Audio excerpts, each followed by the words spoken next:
दोस्तों, क्या आप जानते हो कि तारक मेहता का उल्टा चश्मा सीरियल में जेठालाल की जो दुकान है जिसे हम गड़ा इलेक्ट्रॉनिक्स नाम से जानते हैं, दोस्तों ये दुकान असली है या फिर एक सेट है। और दोस्तों, क्या ये बात आप जानते हो कि तारक मेहता का उल्टा चश्मा में टप्पू का रोल निभाने वाले भव्य गांधी जो भारत के हाईएस्ट पेड चाइल्ड आर्टिस्ट है। और दोस्तों इतना ही नहीं, क्या आप जानते हो कि शुरुआत में तारक मेहता का उल्टा चश्मा ये सीरियल अय्यर भाई यानी कि तनुज महाशब्द ने लिखी थी। दोस्तों, क्या ये फैक्ट आप जानते हो? अगर नहीं जानते तो इस वीडियो को अंत तक जरूर देखिए और इसी तरह के इंटरेस्टिंग जानकारी देने वाले और मजेदार फैक्ट जानने के लिए कृपया हमारे चैनल को अभी सब्सक्राइब कर लीजिए। फैक्ट नंबर 10, क्या आप जानते हो कि तारक मेहता का उल्टा चश्मा सीरियल में रोशन सिंह सोढ़ी का रोल निभाने वाले आर्टिस्ट का नाम गुरुचरण सिंह सोढ़ी है। जी हाँ दोस्तों, उस सीरियल में उनके बेटे का नाम गुरुचरण सिंह सोढ़ी दिखाया गया है, लेकिन असलियत में उन्हीं का नाम गुरुचरण सिंह सोढ़ी है। तो दोस्तों, है ना एक इंटरेस्टिंग फैक्ट।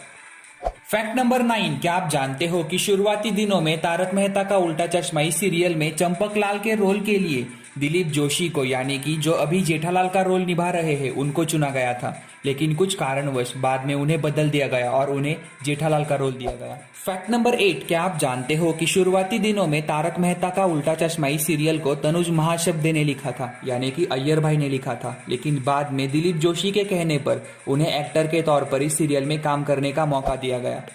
फैक्ट नंबर 7, क्या आप जानते हो कि तारक मेहता का उल्टा चश्मा सीरियल में टप्पू का रोल निभाने वाले भव्य गांधी भारत के हाईएस्ट पेड चाइल्ड आर्टिस्ट है। और दोस्तों, वो एक दिन के शुरुआती दिनों में 8,000 रुपये चार्ज करते थे और 2017 के बाद वो 10,000 रुपये पर डे चार्ज करते थे।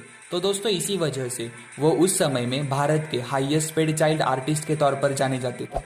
फैक्ट नंबर 6, क्या आप जानते हो कि शुरुआती दिनों में तारक मेहता का उल्टा चश्मा इस सीरियल को लिखने का काम तनुज महाशब्द यानी कि अय्यर भाई करते थे, लेकिन बाद में जेठालाल यानी कि दिलीप जोशी को ऐसा लगा कि उनके सीरियल में एक तो बंगाली और साउथ इंडियन कपल होना चाहिए और इसी वजह से उन्हें एक साउथ इंडियन कैरेक्टर वाला रोल दिया गया था। दोस्तों, फैक्ट नंबर 5, क्या आप जानते हो कि तारक मेहता का उल्टा चश्मा सीरियल में दयाबेन गड़ा का कैरेक्टर निभाने वाली दिशा वकानी के पिताजी ने भी उस सीरियल में काम किया है। दोस्तों, दरअसल एपिसोड नंबर 1319 में उन्होंने माऊजी छेड़ा नाम के व्यक्ति का कैरेक्टर निभाया है। दोस्तों, फैक्ट नंबर 4, क्या आप जानते हो कि तारक मेहता का उल्टा चश्मा सीरियल की शूटिंग अलग अलग जगह पर होती है, यानी कि हमें जो कंपाउंड और बालकनी का सेट देखने को मिलता है वो अलग जगह पर है और दोस्तों सभी लोगों के फ्लैट अलग जगह पर है, लेकिन दोस्तों टेलीकास्ट इतनी खूबसूरती से किया जाता है कि हमें ऐसा लगता है कि दोनों जगह एक ही है। दोस्तों, फैक्ट नंबर 3, क्या आप जानते हो कि तारक मेहता का उल्टा चश्मा सीरियल में हमें जेठालाल की दुकान के पीछे जो गोदाम दिखाई देता है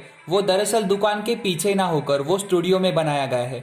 दोस्तों, वो दरअसल एक सेट है क्योंकि दुकान का शूट मुंबई के खार इलाके में होता है और गोदाम का शूट फिल्म सिटी में होता है। दोस्तों, फैक्ट नंबर 2, क्या आप जानते हो कि तारक मेहता का उल्टा चश्मा सीरियल में हमें जो दुकान दिखाई जाती है, जी हाँ दोस्तों, वही गड़ा इलेक्ट्रॉनिक्स दुकान, वो दोस्तों असलियत में ही दुकान है। जी हाँ दोस्तों, वो कोई सेट नहीं है बल्कि वो असलियत की दुकान है और उस दुकान के मालिक का नाम है शेखर गडियार। दोस्तों, 12 साल से शूटिंग के लिए उसी दुकान का इस्तेमाल किया जाता है और उस दुकान में हमें जो भी इलेक्ट्रॉनिक्स के प्रोडक्ट दिखते हैं वो सभी के सभी असली होते हैं। दोस्तों, फैक्ट नंबर 1, क्या आप जानते हो कि तारक मेहता का उल्टा चश्मा सीरियल में तारक मेहता के कैरेक्टर निभाने वाले शैलेश लोढ़ा असल जिंदगी में भी साहित्य से जुड़े हुए व्यक्ति है।